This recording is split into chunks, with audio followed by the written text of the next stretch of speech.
Coming up on Dig It. You may not recognise me in a couple of weeks because I have bought this cream that, gets rid of all your wrinkles. Anyway, I put it on my face on Friday night. I went orange. Oh, no. When I was younger, starting off saying, oh, God, I've got loads of lines, brilliant, Now I have a skim through, I think, I haven't got many lines, I'll do it. I don't care about the Muppets, which is obviously, I should not be saying that. Kermit, did you hear that, Kermit?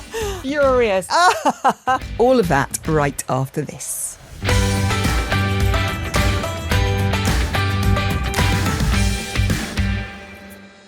This episode of Dig It is sponsored by Sofology. So what makes a good sofa for you? Oh, good sofa. It's got to be massive. There's a load of us. And it's got to be nice and deep and seriously comfortable. I always agonise over the fabric and the colour as well, because it's like the centrepiece of your home. It's one of the most important decisions that you make when you're coming to decorate a room, I think. You don't just sit on it, you live on it. I mean, we do. You eat on it. I mean, not actually, but you talk on it, you watch telly on it, you fall asleep on it quite often. It's like a member of the family. It really is. I think people can rush it. I'm guilty of that. They panic buy a sofa because they need one quickly. And then 6 months later, you're sitting there thinking, this is actually really not very comfortable. What have we done? I recently got a sofa from Sofology, and they are very pro being fussy because they know what a huge decision it is. They actually encourage it. They want you to find the sofa that works for your space, your life and your style. I started my search on their website, and then I went into the store around here in Hove. Absolutely no pressure, no one chasing me around. They're Sofologists, love that as a name, are there if you want help, and they really know what they're talking about. Sizes, fabrics, shapes, big family sofas, all of it. They know it all. That sounds very good indeed, because the sofa it's like a centrepiece of your home. So it's worth taking your time and getting it right. Which one did you end up getting? I got the Cricket 2-seater in like a wine claret colour, really rich. Cannot wait for it to arrive. It sounds lovely. If you're thinking about changing your sofa, or you've just moved and you're ready for an upgrade, take a look. Visit Sofology in store or online and find your local store at sofology.co.uk.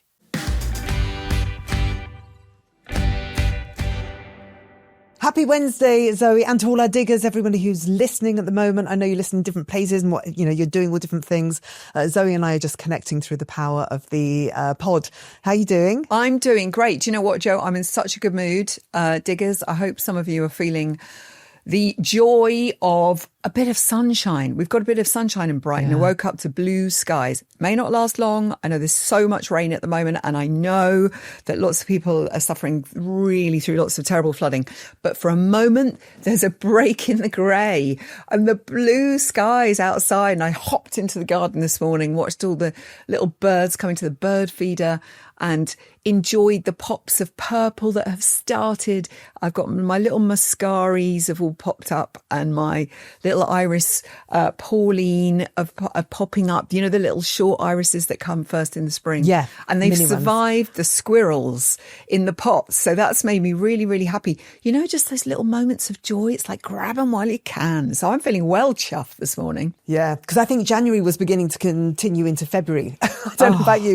And everyone was saying it was the longest January, and then it was like, no, actually, it's still carrying on into February. But then we've had the Winter Olympics. Yes. We've had the Super Bowl, which was endlessly entertaining. And there just seems to be a real feeling, I think, at the moment of optimism, of people fighting all the badness that's going on in the world, and people just going, right, now I'm going to look for the joy in life, and I'm going to spread the message about love. I mean, Bad Bunny's slogan, which I think we should try and incorporate in our Dig It merch, was about, the only thing more powerful than hate is love. And that's got to be everyone's mantra, hasn't it? Right? To just kind of try and change the world. It's something he said at the Grammys, and they had it up on the big screen. Because this is the crazy thing. Even Bad Bunny playing the halftime show at the Super Bowl was, used by certain people as a negative thing, which was so ridiculous. Because when you look at all the people who've played the Super Bowl, everyone has come from all over the place. Music comes from all over the place. And he is I just think he's wonderful. And then it just united everybody. And he put on the most incredible performance, didn't he? It was epic. He really did, yeah. It was just joy. It was just so positive and full of love and hope and inclusion, just everybody there. And there was a real wedding. A couple got married and there was like a wedding party, and Lady Gaga was the wedding singer and Pedro Pascal was one of the wedding guests. It was just so beautiful and bonkers. And he absolutely smashed it. I really did think that was quite an incredible performance, and it really did unite everybody, didn't it? Do you know what? I think a lot of people not really knowing who Bad Bunny is, a lot of people will be going, who is he? Some people might think he was one of the teams who were playing, who were doing football. But that's the brilliance of something like this. It gets everybody talking. And just spreading that message of inclusivity and love and, you know, everybody being together, I just think is so important right now. Because I don't know about you, Jo, but I've really been finding all the news recently so horrifically depressing and distressing. The corruption and deceit and abuse. Oh my God. It's been so distressing in the fact that, you know, if we sort of touch briefly upon the Jeffrey Epstein files story that surrounds us at the moment, I saw an amazing lady talking on the news. I think she was the former editor of Channel 4 News. And she was saying, here is, you know, for example, here is a story that is about women. Okay. These women who were so horrendously abused as children, as young women, as young teenagers. And yet this story is all we read about is the men. All we read about is the men who are involved, some of the men who have behaved as if they are the victims. And that stuff, and the sort of horror and frustration of stories like that surrounding us. And the more and more we read, the more and more you see how these, you know, men in positions of power have held this story down. And I think it's so important for us all to be able to say, you know, to these incredible women who have suffered so much at the hands of, you know, this terrible situation, it's so important for us to say, we hear you. We hear what you went through. It's impossible for us to understand fully what that situation has been like for those women for all these years, you know, to have lived in fear, to have been silenced, to have sort of been accused of lying, you know, constantly. You know, and ridiculous. The effect that has had on them as women and how brave they have been to speak out and what that has meant for them as women. And I think it's so important that we just say, we hear you. We hear you. You know, even though the state of what's going on even in our own country is a bit of a mess at the moment, I have to say at least there are some moves to make some of the people involved accountable. I wish that would happen the world around. Whether that will, who knows? But, you know, just I think we must remind ourselves what this story is really about. Because it is, I think, and as we read these stories, the continuing stories, it is so distressing. Yeah, the horror of what happened to these women and the way that they were abused. And it's still unfolding. We just still keep finding out more and more and more. And yeah, and like you said, the headlines and all the photographs are all about the guys, all about the men who just seem to know no shame. They seem to know no shame whatsoever. They've been involved in this mire, this cesspit, and yet they still don't seem to have any empathy with the young girls, the women who have been abused throughout. And we have to respect their privacy. You know, people deal with this in their own way. You know, some people do not want to be named. They do not want to be photographed. And other people feel that it's important that they do speak out. And everybody has to be treated with the respect and dealt with in the way that they want to. It's just... It was quite extraordinary, wasn't it, in the beginning when it was the men's names that were redacted and some of the victims' names were not redacted. I mean, that just shows so and they were much, like, what the hell? Doesn't it, about how a situation like this is. Who are we protecting here? Who are we protecting? The wrong freaking people, you know? Yeah. And as a woman, as a mother, as a sister, you know, you are just imagining what these girls went through, these children went through. It's so harrowing.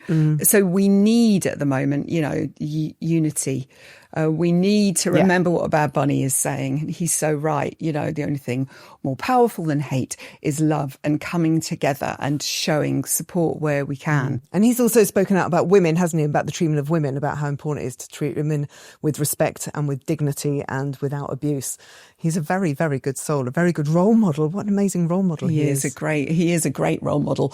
And I think it has been so glorious just to be lost in something like the Super Bowl, which is about football, but has become, you know, is so much more. And it's such a great event. Brandi Carlile sang the American anthem.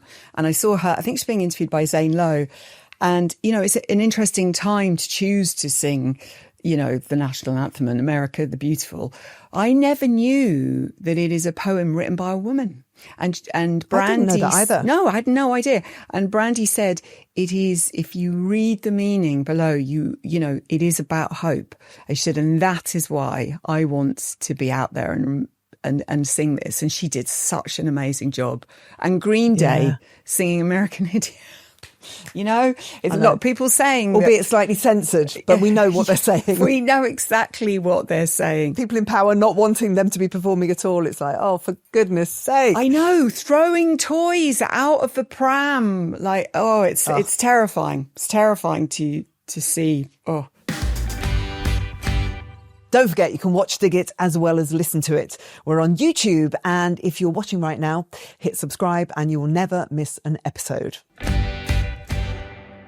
As we were saying, we need these messages of positivity, and we need the joy, and we need lots of role models, great role models. And that brings us to the Winter Olympics, where I think, I don't think I'm wrong, but when it comes to equality and about seeing people on a level playing field, you've got men and women performing equally. There is a really amazing feeling of solidarity and support. You can see everybody cheering each other on, regardless of what your sex is. There is so much respect for what all the different athletes are achieving. And I think, you know, we have to talk about Lindsay Vonn, of course, and the horror of her crash that happened, which was just so unbearable to watch, but also give her the dues, give her the admiration and respect for tackling that race, that it was something she wanted to do. She made that decision to do it. And unfortunately, her shoulder hit the gate, didn't it, as it was going out. And I think that threw her off right from the very beginning. But it was really important for her to make that run because I was reading, she was saying she doesn't know what her life is without sport, and she's having to look at a future without sport. And so it was very important for her to do this, to take part in these Olympics. But I just think watching everybody, whether you're a snowboarder or an ice skater or do the luge or the skeleton or hockey or cross country, everyone there is just competing on a level playing field, and there is so much respect amongst the sexes, which is wonderful. When you look across the teams, it doesn't matter where in the world they're from. They are cheering excellence. They are bigging each other up. They are high-fiving each other. They are hugging each other. You know, when someone has had a bad run or something hasn't gone so well, the rest of all those sports, men and women, are there for each other, and they're celebrating each other. And that, it doesn't matter where they're from. It's wonderful. You know, just in the opening ceremony, seeing the teams walk out and seeing people from Haiti, you know, and some of the teams are so small. Some of the teams are like 1 or 3 people. Yeah. But they're all together. It's so wonderful. How cool was it, Zoe? Like the styling. I was watching the opening ceremony. The outfits. All the Armani tributes. Yeah, it was so ridiculously cool. I loved all the different fashions, all the different teams' fashions. They looked so brilliant. I don't know what they were. They're not the flag bearers, but the people who led them out in the very beginning. I don't know what their name was, but they had like the silver sleeping bag thing. Silver and they looked outfits. ever so slightly like some kind of a slug or Jabba the Hutt, but all in silver. But it was really cool. Like they all led out all the different teams. I love that look. I saw lots of people recreating that look using sleeping bags at home. And and just the joy of the Winter Olympics. The other thing I love about any Olympics is how on board we get with sports that we know relatively nothing about, but we can become experts by the incredible commentators who teach us all about, you know, the snowboarding. I mean, I still can't use any of the terminology, but boy, oh boy, and watching the men and the male and the female, watching some of the downhill snowboarding yesterday, and the men compete and the girls compete, and they're all fantastic. It's just so joyous. They're so fearless and so skilled. They are lunatics. A lot of them, when you look at the slope, the start of the slope that they're about to throw themselves down and the speeds at which they are going, and some of those outfits. Yeah. I mean, I think there was an outfit where if you hit hard, they've got airbags in that protect you, areas of your body a little bit. But they are, you're so right, so fearless. I've become really obsessed with the different body shapes of people that do different sports. Yes, where the muscle is. The speed skating yesterday, I've never seen legs as long as those people that do that speed skating. Honestly, they're like ostriches or giraffes. They're like, their legs come up to your armpits. But their thighs are, you can see every muscle. There's loads of videos of different sports people training, and the way they do training, whether it's on trampolines with their legs going up and down, or to train all the different parts of the body, because obviously you can throw yourself down the mountain, but you've got to build up those muscles that are going to be strong. I'm slightly obsessed. Yeah. No, and then the big air, like the people who are doing the big air, they're all kind of really mini. And I mean, super young, like 15 years old, but they're so compact because obviously they've got to take the impact and they've got to twist through the air. And it's just, become a complete obsession just watching everyone. And the people who do the luge, they're like really strong. Again, big thighs and very, very big muscly arms and shoulders. It's, fascinating. Also, we're obsessed with Snoop Dogg. Snoop Dogg goes out and does the coverage quite a lot for American television at the Olympics. And he is an icon. His outfits alone. And he's been hanging out quite a lot with the Jamaican bobsled team because, of course, we have the Cool Runnings in real life story now. I know lots of people who've been watching Cool Runnings, the movie, to remind themselves of the story of the Jamaican bobsled team. And they are back. There's a new team. They look fantastic. I don't think we've seen them in action yet, but we can't wait. Do you know what? It was so great to see other athletes supporting. I think there was a really great clip of Djokovic watching one of my favourites, Ilya Malinin, who's the incredible ice skater who does the quad leaps and everything. I mean, it makes me cry. In fact, I walked into the lounge and said Ilya the other day, and all the kids turned around and went, Ilya Romanov, from Heated Rivalry. But I was like, no, not him, the other one. You know, and Djokovic is an incredible athlete, and he was watching Ilya ice skate, losing his mind at what this kid can do with his body, defying science. It's quite amazing. I love seeing moments like that. You're like, wow. Yeah. I think we had the Winter Olympics on at the weekend. Yeah, every day. It's like Glastonbury now because you can go back with the BBC iPlayer and you can just watch all the different sports, stuff that you've kind of heard half caught. You can go watch the whole thing. It's all there for you to dip in and out of. I think the coverage is amazing. The only other thing I did watch this weekend, because we are huge fans of the Muppets and Sesame Street in my family. Me from being a kid growing up watching Sesame Street, and then the Muppet Show, and how they always have incredible guest stars doing song and dance with them, you know, having a tiff with Miss Piggy. We watched the new Muppet Show. So they've done what is effectively they're calling a pilot in a way to see if they could bring the Muppet Show back, because it's so beloved. And so Nell and I got to watch it. It's only half an hour long. The guest star is Sabrina Carpenter.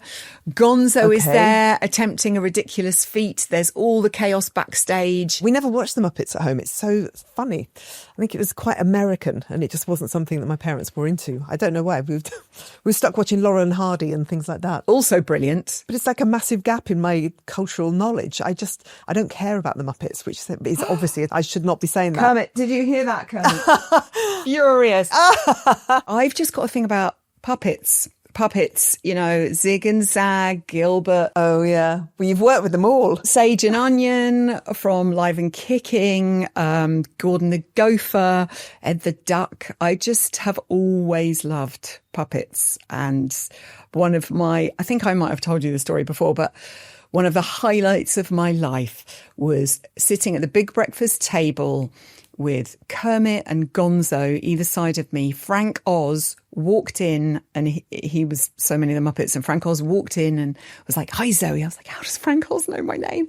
And he was lying on my leg operating Gonzo, I think it was. And there was a point where Kermit and Gonzo put their hands on my hands on the table. And as I looked up, I could see the guys who played Zig and Zag watching. And it was just sort of like an out-of-body experience for me to hang out with the actual Muppets. And I've met Elmo and I've met Cookie Monster along the way. And I love them all so much.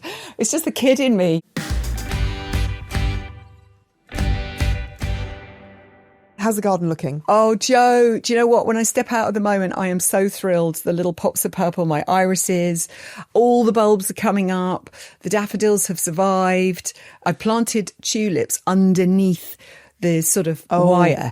So I'm hoping that they will survive. The squirrels have attempted to dig up a couple of the pots, but they can't get through. And I have been trying to treat my squirrels with some respect. I found a load of nuts and raisins in a cupboard that were left over from Christmas that had totally, been left half open. So they're all stale. I laid them all out for them. It's like, here, you can have these. And I found a load of random bulbs that had gone a bit mouldy. So I left them out for them. It's like, please eat these things. Do not eat my bulbs. But everything's coming to life out there. Yeah. I love this time of year. I can't believe how quickly the daffodils are growing. Every single day, it's like they've put on another centimetre. They're coming through. They're looking so nice. And my love affair with hellebores continues. I put some in a trough. I'd stuck them in pots when we did the podcast about a month ago. And yesterday, I put them into the trough. But they're looking really, really beautiful. And last night, oh my God, I made the stupid mistake of going online and looking at dahlias on all those different sites. I mean, I literally spent thousands of pounds. I didn't actually spend the money, but I put them all into the basket. I was like, I definitely need the Penhill Dark Monarch. I definitely need the Café au lait Royale. And because they're all going to come later on in the year. It's good fun choosing the colour combination, I think, or coordination. I definitely think I'm going to go for more bronzy kind of colours in the borders this year. I've gone pink before, but I think kind of the chocolatey brown and then bronze with a bit of pink thrown in. They are like jewels. It's literally like makeup or jewels, You really made me laugh. You sent me a message last night saying, I really need one of these, which was some demented leg massager. Okay. And what did I say to you? Do not buy that. I bought it. I turned it on. I must have turned it on full power. It got stuck to my leg and I had bruises all up my thighs. I bought it, to massage my cellulite. Anyway, the frickin' machine, it damaged my leg so badly that I threw it straight in the bin. But I, like you, was lured in by the advert. I don't know how it came up on my phone, though, because as you get older, everything about you changes. And there's nothing you can do about it. You can go to the gym as much as you like, but your skin goes a bit crepey. My legs have suddenly started at the front. They just look a bit lumpy. And I'm like, I run, I go to the gym, I do whatever I can. And then all of a sudden an advert pops up on my phone for this vacuum cleaner that you attach to your legs. And then thank God you suffered, so I don't have to suffer. I'm not going to buy it. Do not buy it. I was really tempted. I think you're much better off just doing, massage, get disco in there, good and tight. And you can get a really good lymphatic drainage, like massage or something like that. Probably by a professional rather than buying a machine online that we don't know how to operate, which then ends up doing you loads and loads of damage. But I am as guilty as you, Joe, because the gadget. There was laughter in the bathroom as everyone was brushing their teeth last night as I went, you may not recognise me in a couple of weeks because I have bought this cream online from Korea. It's called Time Reverse. And I'm going to put it on every night and you won't recognise me because soon I'm going to look 35. Anyway, I put it on. It's supposed to be full of hyaluronic acid, the one that supposedly people injected into their penises. Anyway, I didn't have to inject it. I put the cream on my face. And do you know what? Within 10 minutes, my skin just like a dried out prune. It had almost the opposite effect. I've bought Time Reverse. I bought Time Advance. That's what I've bought. And again, I was like, why? Why do I do it to myself? Because I also had this stuff arrive from, I don't know, it's from Scandinavia that apparently is made from wild flowers that, gets rid of all your wrinkles. Anyway, I put it on my face on Friday night. I went orange, orange. Even after I took it off, my face was orange. I looked like a very unpopular orange person right now. And I just thought, you've done it again, kid. You've done it again. What are you doing, you lunatic? I got a box of face masks and those eye patches. I think you've seen a lot of celebrities. I think Harry Styles was wearing it at the Grammys.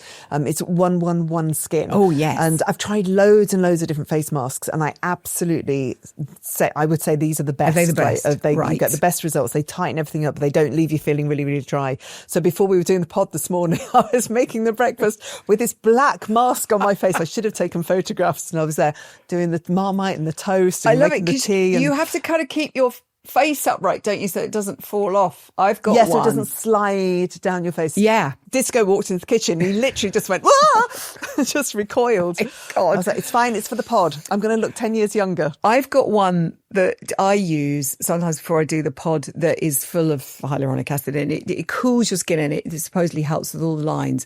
But that makes you look sort of featureless and really young. And again, if anyone walks in, they see me in that. And we'll put up pictures. We'll put up pictures with these masks Yes. on. And if there's ones that we think are quite good and quite useful, Yeah. we will share. Absolutely. I've got a gadget. I'm going to bring it next week when we talk. I've got a gadget which is supposed to get rid of all the puffy bits. So I'll demonstrate it next week when we're doing the podcast. Oh, a live demonstration. I like it. Yeah, it kind of pumps electrical currents into your skin, and then it's like a gua sha. Anyway, we'll do that next week. Great. Coming up in this week's Dig It, we have a very special guest. We're going to be talking about birds and birdsong, and in general, we have a Twitcher. Is Sean Bean a Twitcher? I'd say he's a Twitcher. Yeah, he's doing a podcast called Get Birding. I think that makes him a Twitcher. Yeah. Well, anyway, he is on the way. How lucky are we? Lady Chatterley's lover himself. Oh, Sean Bean on the show. How exciting. Don't go anywhere. Dig It is sponsored by Stripe and Stare. Can I say, Joe, I think comfort has become my number one priority with clothes now, especially underwear. Hell yeah. I mean, life is simply too short to be uncomfortable. There are items in my wardrobe. I think maybe there's one thong and maybe there's a couple of crop tops, like bralettes, which I really like, that are quite tight because I like to be compressed if I've got a T-shirt on. But on the days when I don't need to wear those, I just want to hang loose and I want to have a really nice soft fabric.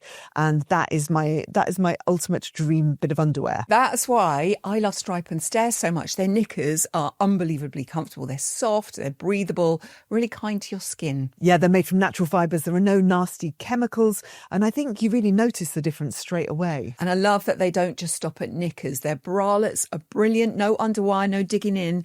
And their sleepwear is so comfy, you won't want to take it off in the morning. Honestly, once you start wearing them, they just slowly take over your drawer. They do, and they do them in lovely colours. It feels like one of those small upgrades that makes a huge difference to your day. Yeah, and also Stripe and Stare are a female-led B Corp, which is something I really love supporting. If you want to try them, visit stripeandstare.com and use the code DIGIT20, that's DIGIT 20, for 20% off. That's stripeandstare.com and the code is DIGIT20 for 20% off.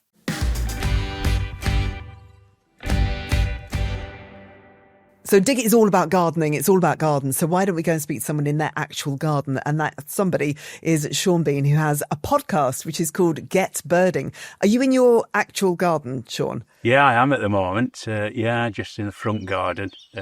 We can actually hear the birds behind you at the moment. What is that? Are you able to identify what is around you? I'm not that great at identifying bird sounds.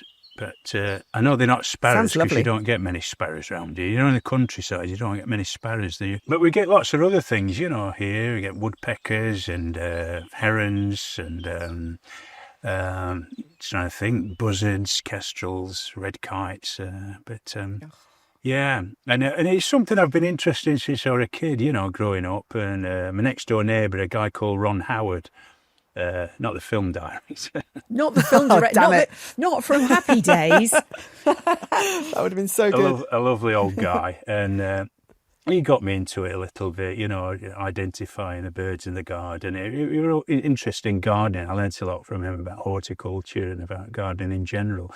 And it kind of stuck with me, and met a few friends from school, and then we'd go out to different places. At Clumber Park wasn't very, very far away, and it was a bit of an adventure for us all. We had his rucksacks on, his binoculars, and his notebooks and things like that. And we had a laugh along the way as well, you know, quite some escapades.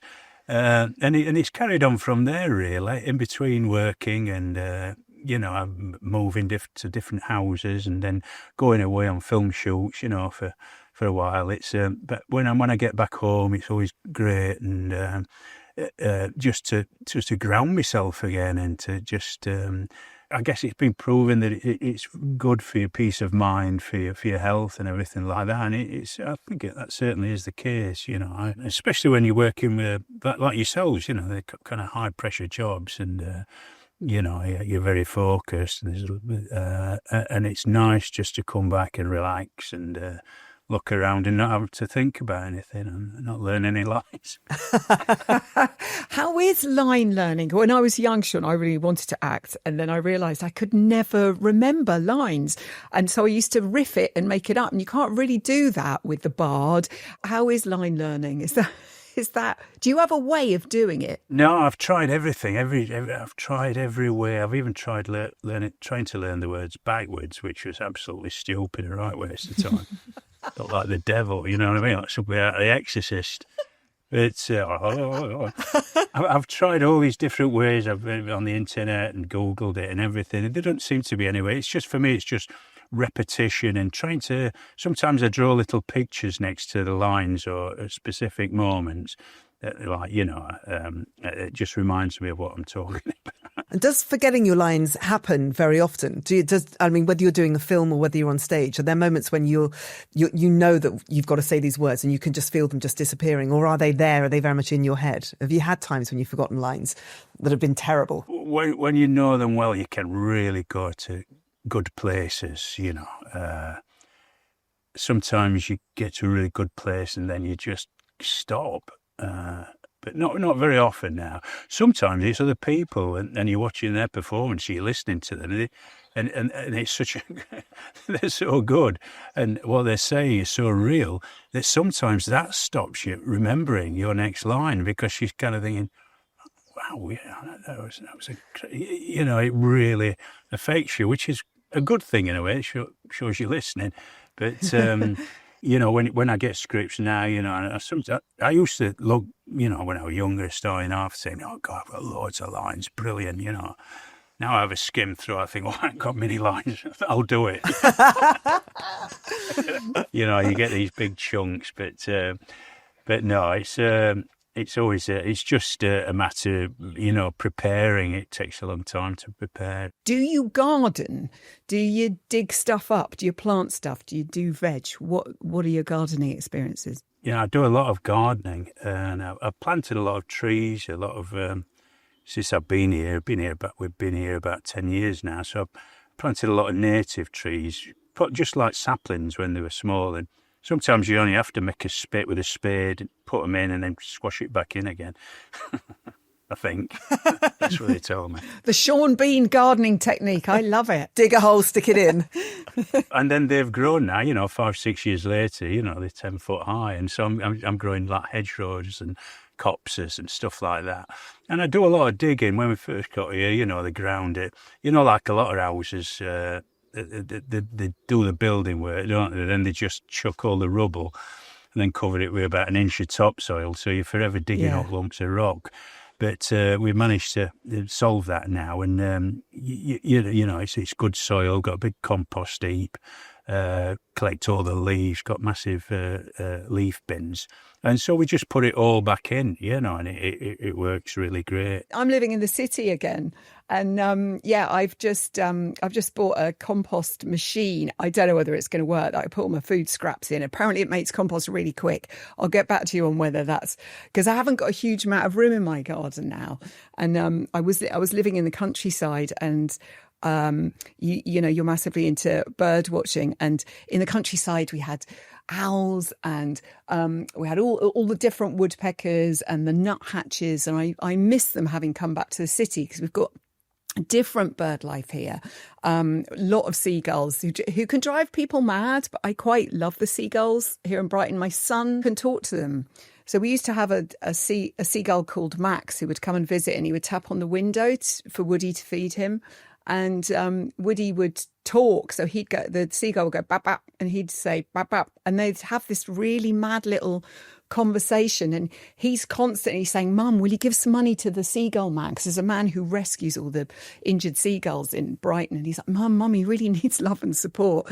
And they're quite amazing. We have rooks that roost in our above our bedroom, and every single spring they come, and we can, you know, we hear them building the nest, and then we hear the birds and the babies, and then we watch them as they take flight, and inevitably they just crash to the ground and they plummet and they die. Like literally, there's about one that survives. There'll be about 6 or 7 chicks in the very beginning, and it's such a harsh lesson to learn. And there is nothing you can do. You just have to let them. Like, we initially picked them up and took them to bird sanctuaries, but then you realise that's kind of pointless. pointless. And the cats and the dogs get them anyway. It's really harsh. I used to have a rook. And when I was at school, there was a big rook, loads of trees in the rookery. It was right next to us. It was massive. And one of, somebody had chuck his stones at this one. It broke its arm, and I took it back home, and I had it for about 4 years. The rook called it Joe Crow, even though it were a rook. Just a bit easy. They're very intelligent, aren't they? They're beautiful, really beautiful. And he used to follow me around everywhere. It would make a really beautiful children's book, that, Joe Crow. That's a lovely story. That's where it all began. What do you do in your garden, Sean? How do you socialise a lot? Do you invite people around, or is it like your territory and you don't particularly want anyone there? Just look at that face. I've got my gardener, Jeremy. He's a great help. He's been with me a long time, and we chat. And he loves gardening as well. So we have a lot of conversations about everything. But when people come round, it's nice. It's you have a look around and explain things. But more of a solitary thing for me, I think. And I like it that way.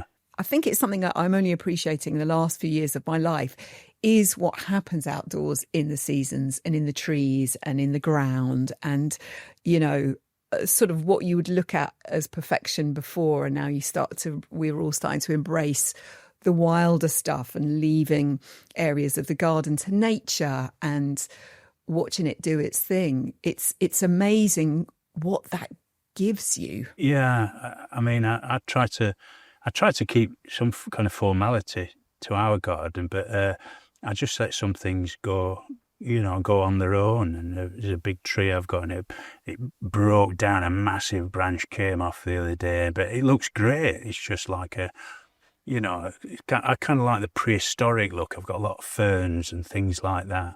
But as you said, it's like they say, your feet are planted firmly on the earth, and I think that there's a lot to be said for that. It's so grounding, and it's just not like anything you ever do, like our jobs and stuff like that. It's nothing to do with them, and I don't like anybody ringing me up and things when I'm outside gardening.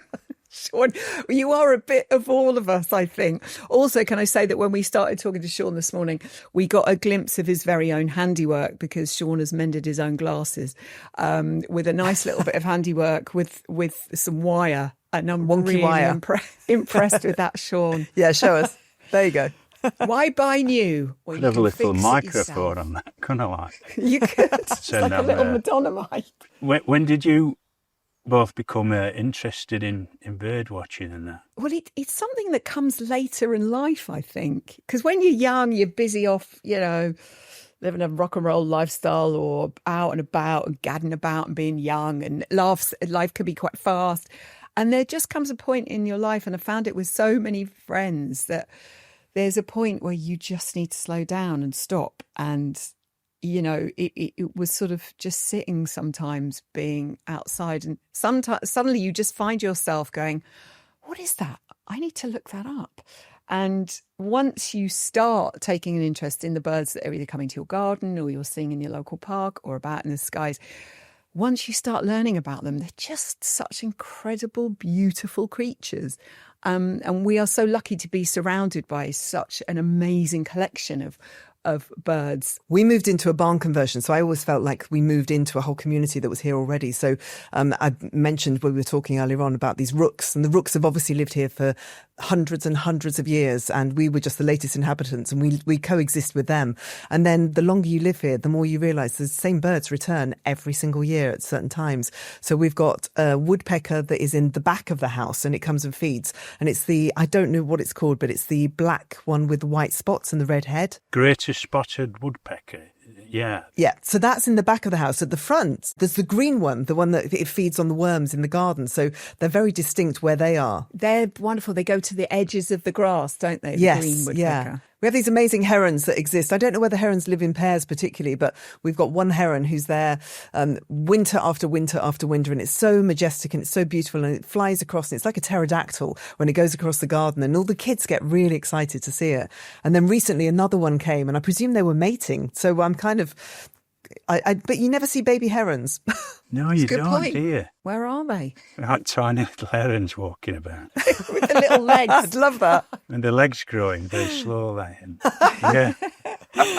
But they're amazing birds, and it's kind of just being aware of it. We live in this house, but all around us are these birds that live, and they all live in their certain areas, and they do their certain thing, and we all kind of coexist. And I feed the birds, and we have lots of blue tits, and all kinds of tits, and then a couple of robins as well. But it's really life enhancing. It really is. It's like a party that's just never ending. I can safely say I know a lot of people who will be listening to your podcast, Sean. You've got an amazing voice. But I think in the same way that Bob and Paul Whitehouse and Bob Mortimer doing the amazing fishing show they did, that so many people love, because it's two fantastic guys who are funny, talking about life, and they're in the great outdoors, and we get to watch that and see the beautiful nature around. And I think in a similar way, this will be a podcast that so many people will find a great comfort, because you're in the great outdoors. It's wonderful, Sean, talking to people, learning about the birds and outdoors. Yeah, well, I wish you the same, and I know you've been going a bit long with it.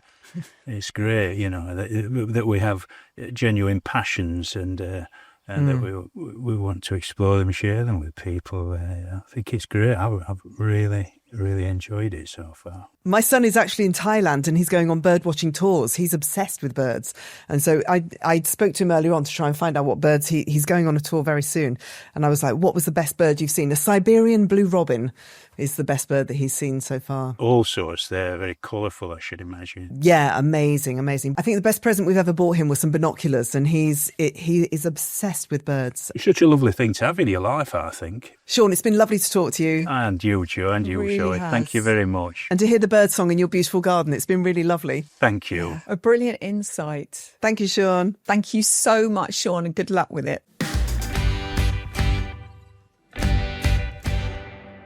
Time for crate digging this week. Joe, what delights do you have to share with us all? Okay, so you mentioned someone that I had in session on my radio show the other day, and lo and behold, I got sent the album from Tyler Ballgame, and it's a really, really beautiful listen. He's got a really bluesy kind of voice.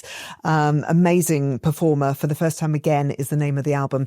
It's great, kind of ties in with Dig It. It's got a blue background, lots of green leaves, and I think they're clementines on the front, so a nice pop of orange. And this is one of those albums that I would recommend to anybody. I think you're not going to dislike this. Something like Rosalia's Lux might scare people. This will not. This will just sound really lovely in your ears. What a name. Tyler Ballgame. I was watching the Olympics, and one of the names that really popped out at me was Breezy Johnson. And I saw the name and I was like, oh my God, what possesses you, like as a parent, to suddenly go, I'm going to call my child Breezy? And if you're called Breezy, does that mean that you have to live up to that name? Because I cannot imagine you can be called Breezy Johnson and be miserable. I mean, it just wouldn't happen, would it? Do any of our diggers have names that they have had to live up to? What else have you got in your hand there? I've just got another bit of vinyl. This is Kiss the Beast, and it's Sebastien Tellier. Now, he did a song called La Ritournelle, which people might remember from decades ago. He looks like a proper sexy beast. He kind of a little bit Jesus-like, in a ripped shirt. It's very strange. There's just a lot of hair going on. It's really mesmerising. It's really good beats going on. And again, I think it's amazing background music if you are going about your day, you're cooking, you're going on a long journey. I've got a lot of time for Sebastien Tellier. Oh, yes. I mean, I played, La Ritournelle was played. There were some amazing remixes of stuff, but I had no idea he had new stuff out. Great. I shall look him up. Yeah. Anyway, so 2 albums, Tyler Ballgame and Sebastien Tellier. My crate digging this week is going to be Bad Bunny. I'm going to buy his album. I'm going to go out to the record shop today and buy that, because all I'm singing is la la la la la la la la la la la. I am slightly obsessed, and I've just looked up what his album is called. Now, I wouldn't be able to pronounce that because obviously it's Puerto Rican, but it translates as I should have taken more photos. So I could try and be brave and say that, but I'm not. I don't want to insult everybody by pronouncing it all wrong. But it translates as I should have taken more photos, which is wonderful. And I think, you'll be hearing more and more Bad Bunny everywhere at the moment. So, but yeah, I was so impressed with his performance that I'm like, I'm going to go and buy that. I played it on the radio the other day, day and had to say, I made an attempt at saying the album title, and I was like, I should not have done that. I absolutely should have just gone for the translation. Why am I not clever like We're you? so British sometimes, aren't we? And I don't know whether, maybe it's because it's of slightly how we learn French when we're at school. Because I think if you're going to speak a language, you've got to speak a language with confidence, and you've got to be willing to make a fool of yourself sometimes, but just try.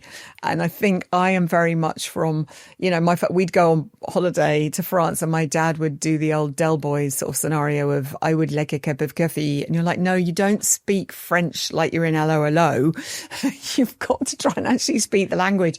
And I just get really embarrassed. So sometimes I just pluck up the courage to say something in Spanish or in French or Italian. And then I just sort of, it's my own fear stops me from doing it. And if you've just got to do it with confidence, haven't you? I think that is the thing. Absolutely, yeah. I've got a book for you this week.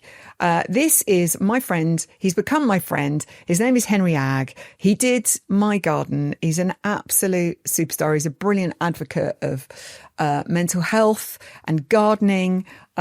He's built up his business from scratch. And when I moved into my house here, I didn't want to spend a huge amount of money on the garden because I wasn't sure how long I'd be in this house. But there was just an AstroTurf because the guy who lived here before had kids and they liked playing football outside. And I wanted to introduce some kind of little garden, but on a budget. And Henry came round. He's in the area in Brighton. Lots of people had told me about him, saying he's a brilliant guy. And he came around and I said, this is the budget. Don't want to spend any more than that. And he landscaped it and we planted it. And he did the planting plan and we did lots of planting together. Anyway, he's done a book called The Weekend Gardener. Plan, build, plant and maintain your dream garden, but in your spare time. So this is for anyone who's busy out there, but thinking, actually, I would like to make a bit of a difference to the little space that I've got. And you don't have huge amounts of time or huge amounts of money to spend. This is such a brilliant book. He talks you through, they're actually my steps. My steps feature in Henry's book. Yes. Because he did actually do lots of photos when doing the book.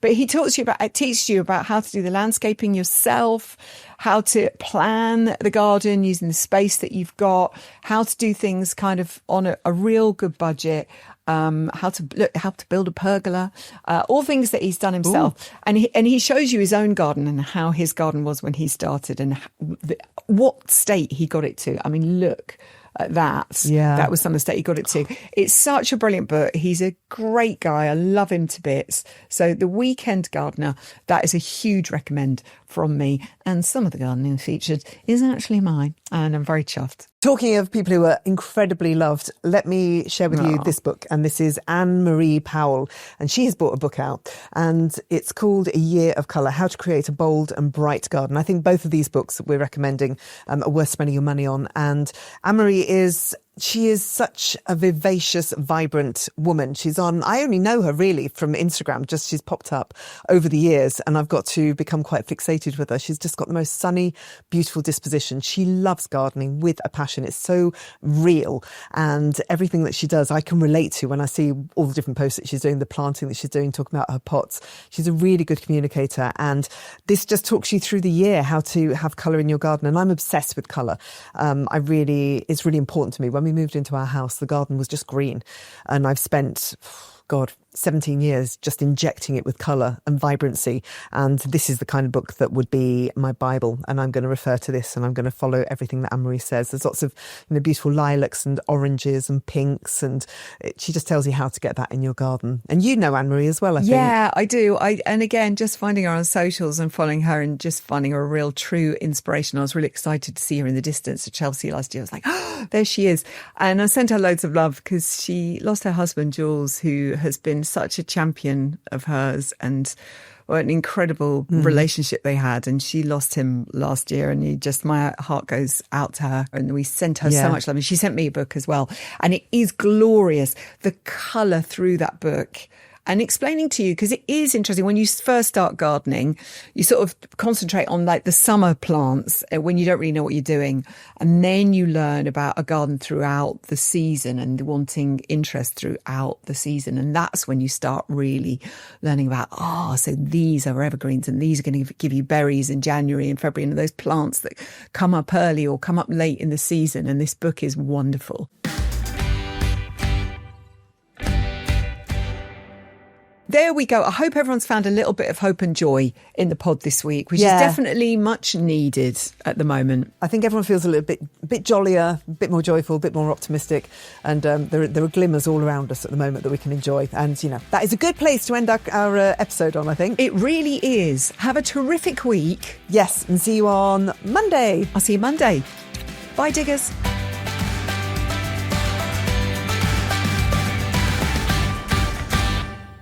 Dig It is a Persephonica production.